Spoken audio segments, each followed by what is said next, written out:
Olá pessoal do nono ano da Rede Municipal de Ensino de Picos, tudo bem com vocês? Aqui quem fala é o professor Rubens Leal da disciplina de História. Gostaria de convidá-los a assistir essa maravilhosa aula de número 26, sob o título O Regime Militar no Brasil, que vai de 1964 até 1985 com a passagem de 5 generais pelo poder, que você poderá acompanhar no seu livro didático a partir da página de número 195. Vamos nessa então? Então, pessoal, como foi frisado na semana passada, houve um golpe militar em 31 de março de 1964, levando ao poder as Forças Armadas, destituindo o então presidente João Goulart, que estava sendo acusado de uma aproximação muito íntima com o comunismo e a adoção de práticas que desagradavam a classe média alta no Brasil.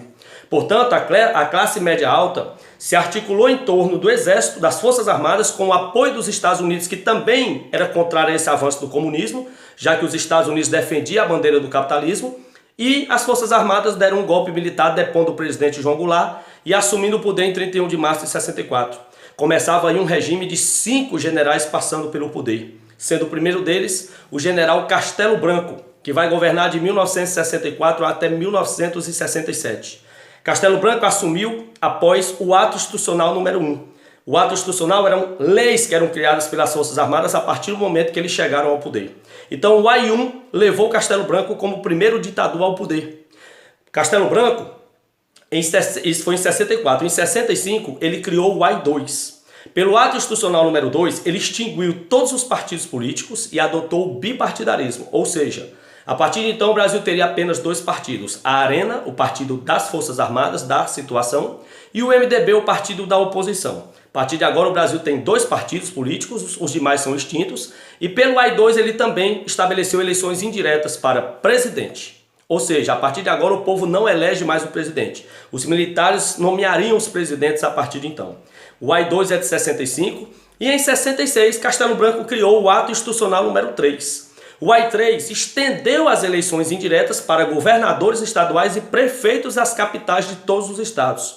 O que isso quer dizer? Que a partir de agora todos os governadores seriam nomeados pelos militares e os prefeitos das capitais também. Ou seja, os militares foram aos poucos tirando o direito da população de exercer a cidadania através dos votos, tornando todas as eleições, ou quase todas, indiretas. Os militares é quem nomeariam os cargos de presidente, governadores estaduais e prefeitos de capitais. Professor, a população ainda votava para quê? Vereadores, prefeitos de cidades pequenas, deputados estaduais, deputados federais e senadores.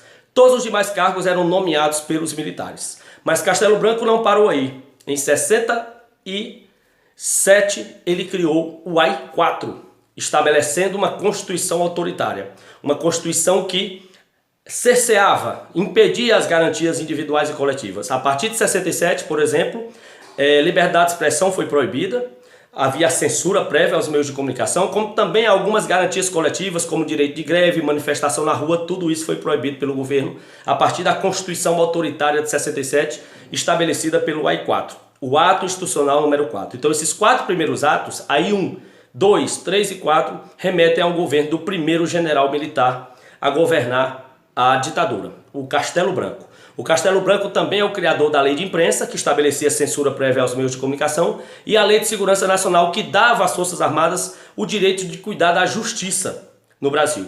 Então os magistrados, os juízes perderam boa parte de suas funções, porque quem passava a julgar os cidadãos eram as Forças Armadas.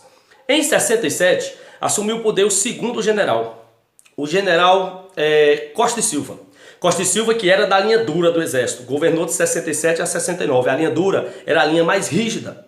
E Costa e Silva enfrentou movimentos grevistas, a famosa greve de Osasco e Contagem, Osasco em São Paulo e Contagem em Minas Gerais. O Congresso Estudantil da UNE foi reprimido na cidade de Ibiúna, a UNE, a União Nacional dos Estudantes, que fizeram um congresso para criticar o regime militar e boa parte dos líderes do Congresso foram presos.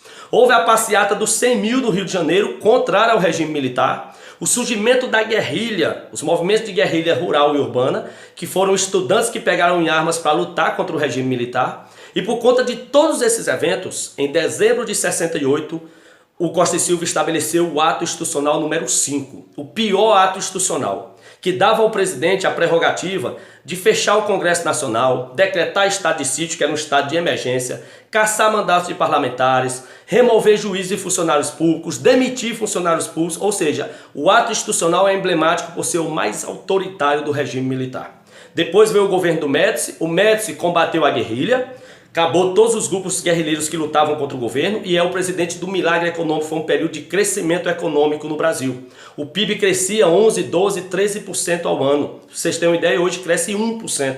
Naquela época era na casa dos 2 dígitos. E o Médici investiu bastante na propaganda de massa e aproveitou a conquista do tricampeonato mundial de futebol pela seleção brasileira em 70 no México para fazer uma campanha ufanista, uma saudação à pátria, né? Brasil, ame ou deixo, esse é o país do futuro, ninguém segura o Brasil. Eram campanhas do governo militar da propaganda de massa do Médici. Médici governou de 69 a 74 e foi sucedido pelo 4º general, o Ernesto Geisel. Geisel governou de 74 a 79 e iniciou o processo de abertura política para devolver o poder para os civis. Também é responsável pela morte do jornalista Vladimir Herzog, que foi morto e simularam um suicídio. Os militares o torturaram até a morte e simularam um suicídio porque ele era uma pessoa pública e a sociedade queria que houvesse prestação de contas daquele assassinato. A certidão de óbito dele foi dada como homicídio, como suicídio, todo mundo sabendo que foi homicídio.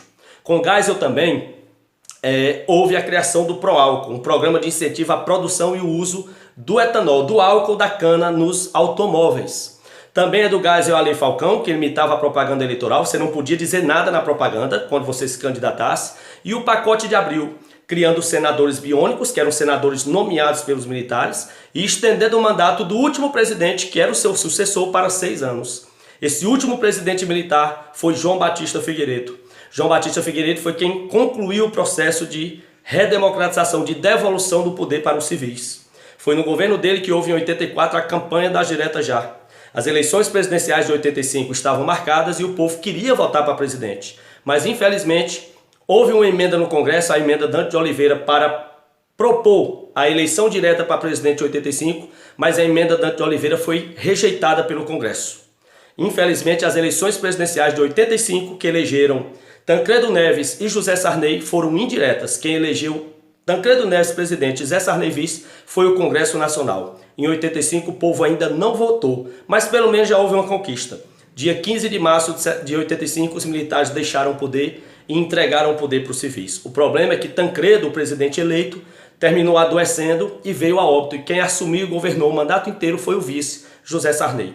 Em 85 terminava a ditadura militar e começava a nova república, que terá como presidente José Sarney, Fernando Collor de Mello, Itamar Franco, Fernando Henrique, Lula, Dilma, o Michel Temer e, finalmente, o atual presidente Jair Messias Bolsonaro. Esses conteúdos nós veremos em aulas próximas. Forte abraço e até lá!